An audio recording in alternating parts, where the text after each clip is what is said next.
The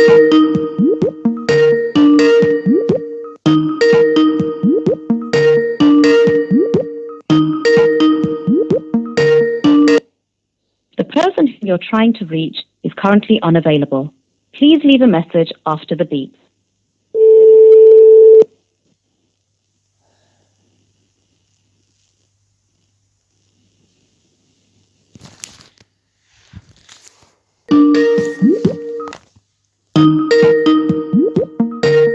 Hello. Hi, Joel. Hey, Seb. How's it going, bro? Yeah, man, not bad, not bad. Got the sun out today here in England, so not too bad. Where are you in the States? You in Florida? Oh, no, I'm in New York City. All right. Is it sunny? Yeah, not bad. We're starting to get a little bit of spring weather here. That's good, man. That's good. Right. Well, basically, I'm glad you want to do the camera. I can't be bothered with it sometimes. That's all good. When you look at the camera, you realise how old you are. Doing it, it's like, nah, don't want it. Right. The interviews for the Metal Gods Meltdown. We chatted a few years ago when he brought out your debut album with Joel Hoekstra 13. Yeah. Basically, some of the questions are obviously going to be a bit generic at first. Some are a bit long, so bear with us. Should take about 20 minutes. Okay, great. Cool. Okay, so basically, I'll introduce myself, and then if you introduce you from Joel Hoekstra 13 and Whitesnake, and that'd be great. And we'll just crack on. So, ready? Okay, great. Let's go for it. Hey, it's Sebastian from the Metal Gods Meltdown, and today I'm joined by... Your turn. Oh, I'm so sorry, mate. You want me to do the introduction? I'm so sorry, mate. Go ahead. Let's try it again. Let's do it again. Hey, Sebastian. Oh, sorry. Hey, it's Sebastian from the Metal Gods Meltdown, and this is... oh my god, can't get my words out now. Right.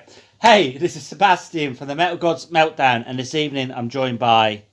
Joel Hoekstra from Whitesnake and Joel Hoekstra's 13. It's an honour to be chatting to you again today. It's been a few years since your debut album with Joel Hoekstra 13. Running Games has been out a short while now. How pleased are you with the feedback so far from media and your fans? I think the feedback has been really great, and that makes me happy because you never know when you're finishing these things up. You have no perspective anymore. You're so close to it. So I'm thrilled to see it received so well. Great. Was it a worry to have the album being released during the pandemic? No, I wouldn't say so. I mean, if anything, I think people are paying a lot of attention to music that's being released right now because they're not out going to concerts. So as far as releasing a recording, I think it's an actual benefit. So obviously you've not been able to get in the studio or anything. Has it been frustrating, or have you lived on Zoom while you have been in lockdown over there? I've pretty much I've been on Skype a whole lot because I'm teaching guitar lessons. It's kind of my bread and butter, my income. So I'm doing 30 students a week and doing sessions for people and cameos, those personalized messages. And that's kind of all like the bread and butter stuff. And then on top of that, just doing quarantine jams for fun, obviously releasing the album. But writing with people for projects. So yeah, things have been going really well as far as just being busy and keeping things moving. I certainly miss touring. I say quite often that getting paid to see the world and play for thousands of people is just hard to beat. Absolutely, I can imagine. And of course, going back to the album, all of the tracks will be your babies, but do you have a personal favourite out? Oh my god. Not even had a drink yet.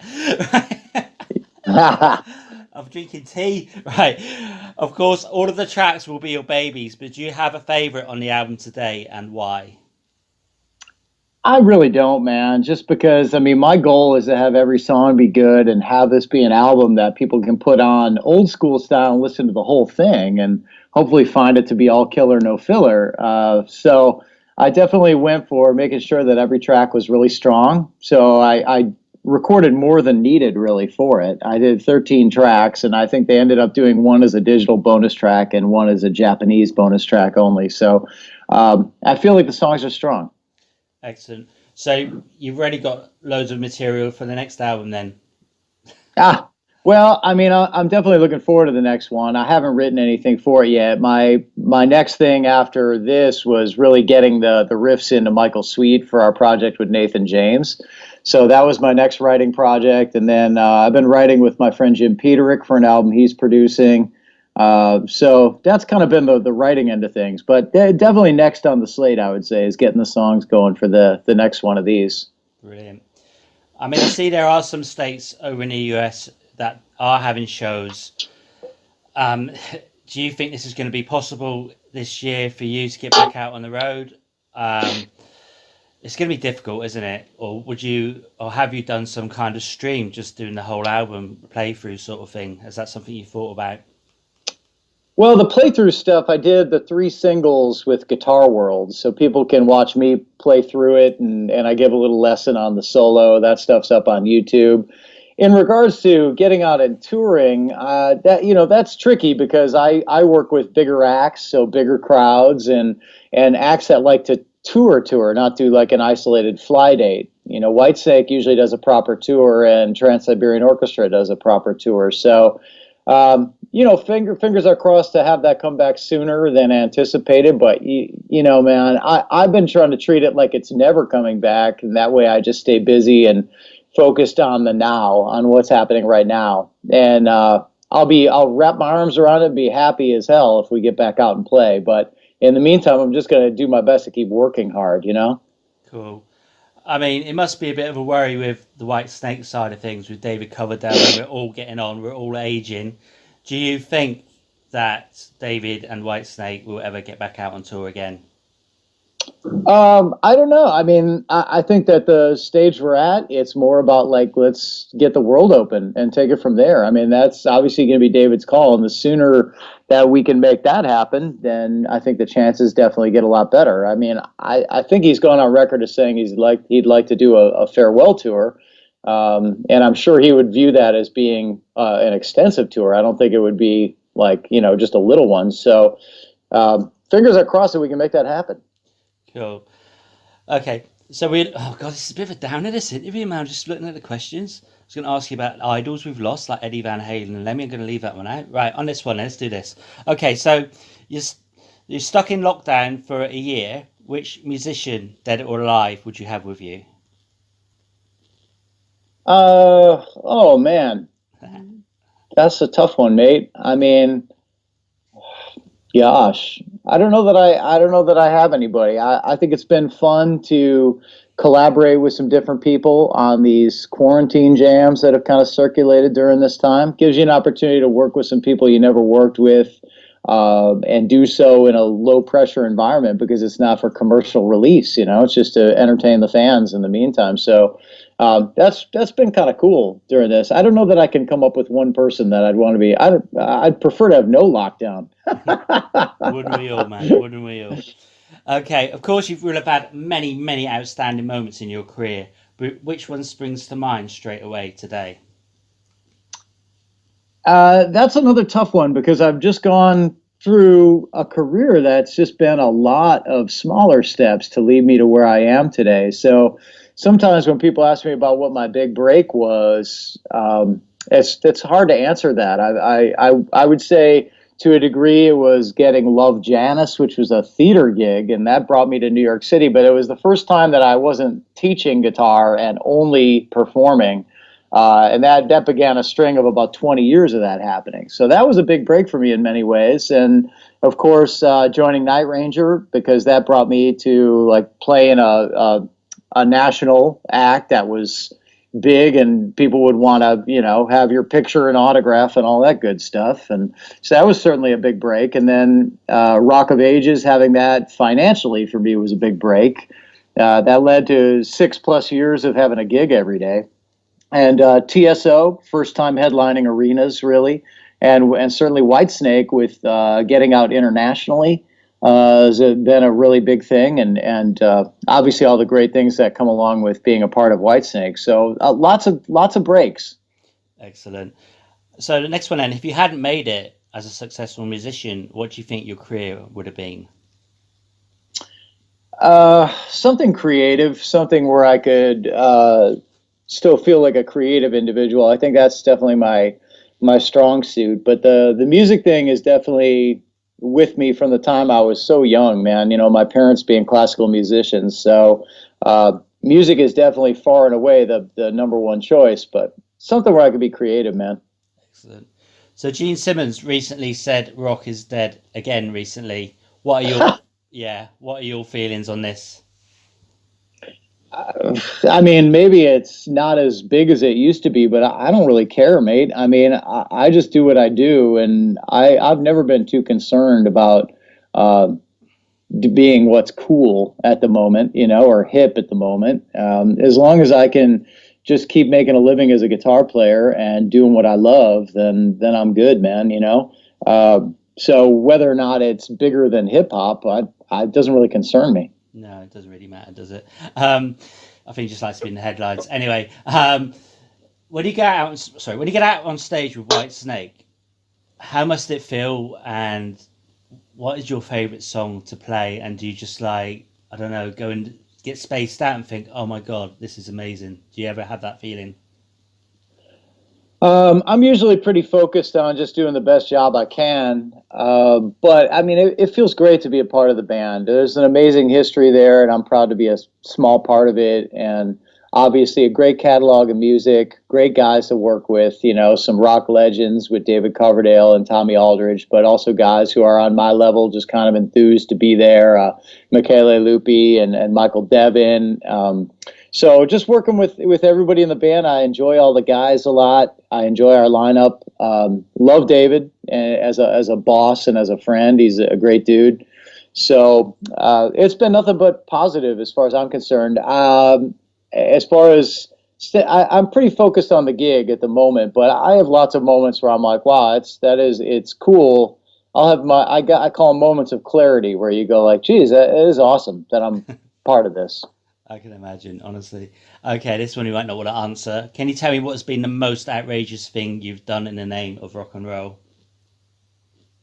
Uh, Gosh, I'd have to say some of the stuff with TSO getting on those lifts and everything. You know, I'm scared of heights, so when they send me out on those lifts and I'm out over the arena, basically up to the upper deck, and I'm standing out there playing on my guitar. I mean, there's part of me that's that's fearing that I'll never see the stage again because you know, should I fall, that would be it for me. So I would say that stuff. That's always a moment where I'm like, all right, I just got to do this because it's all in the name of rock. You know, it's like it's all in the name of a good show, and so try to conquer your fears. Excellent. What would you like to be remembered for in 100 years' time? Um, you know, just being a good person and somebody who is, I guess, relatively good at what I do with playing guitar, and uh, hopefully just do it all the right way. You know, so people look back and be like, yeah, you know, that dude was a good player and a good guy. Excellent. Okay, can you give me 4 words to describe Joel Hoekstra? Let's see. Uh, Grateful, um, working, um, focused, and let's see, forgiving. Okay, that's brilliant. Okay, so it's just a quick fire round now, just 5 questions, either or either, for fun, yeah? So, festival or small intimate gig? Oh, I think there's charms to each, mate. You know, I mean, it's great to play the really huge gigs, but also some of the most magical gigs I've had have been small ones, man. So I'm always grateful to be playing and making a living. You just do the best you can at every turn. I'm sure most artists would probably give you that answer. You know, I'd say that the really huge ones are harder to come by. So maybe maybe I'll answer that just simply because of that. I mean, I've done a whole lot of club gigs and intimate gigs in my life, and maybe not as many of the 100,000 people at a festival. So I'll go with the 100,000 at the festival. Excellent. Pizza or beer? Pizza. I don't even drink anymore, man. Good to hear. I'm trying to cut right back. Okay, vinyl or digital? Well, I don't own a record player, so I got to be honest, digital. But I mean, I see the charm in vinyl. I just don't have one. Okay, so going down American food for world here. Macaroni cheese or hot dogs? Uh, I'm not that big on either. I say they're each like okay. And the last one is Donald Trump or Kermit the Frog? Man, I try and steer clear of any of the politics stuff, man. That's just not my scene. Cool. Okay, I'll think of a better one than that. Okay.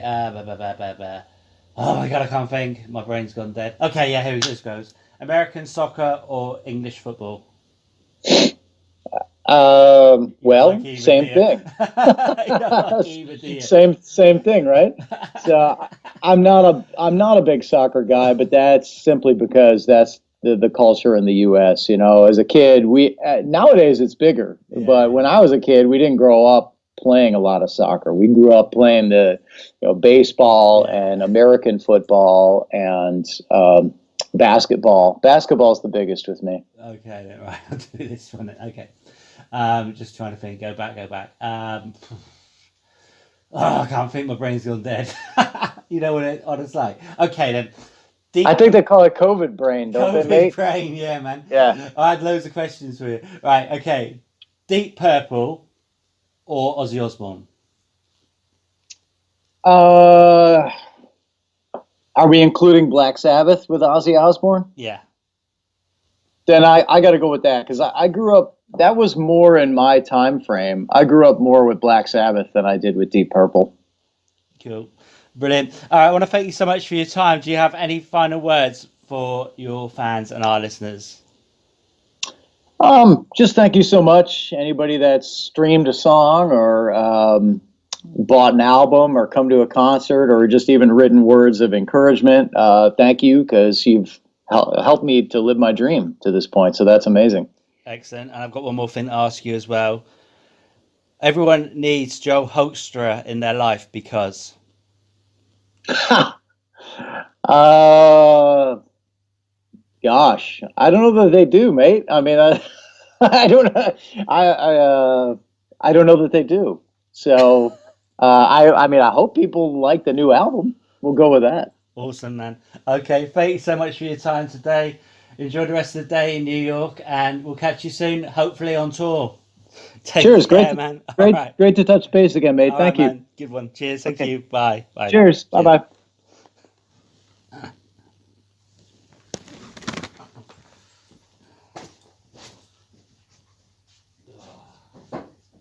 My brain freezing.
he's staying in the bag.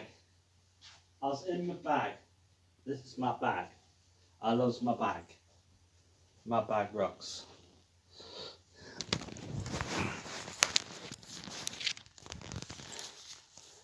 This is my bag.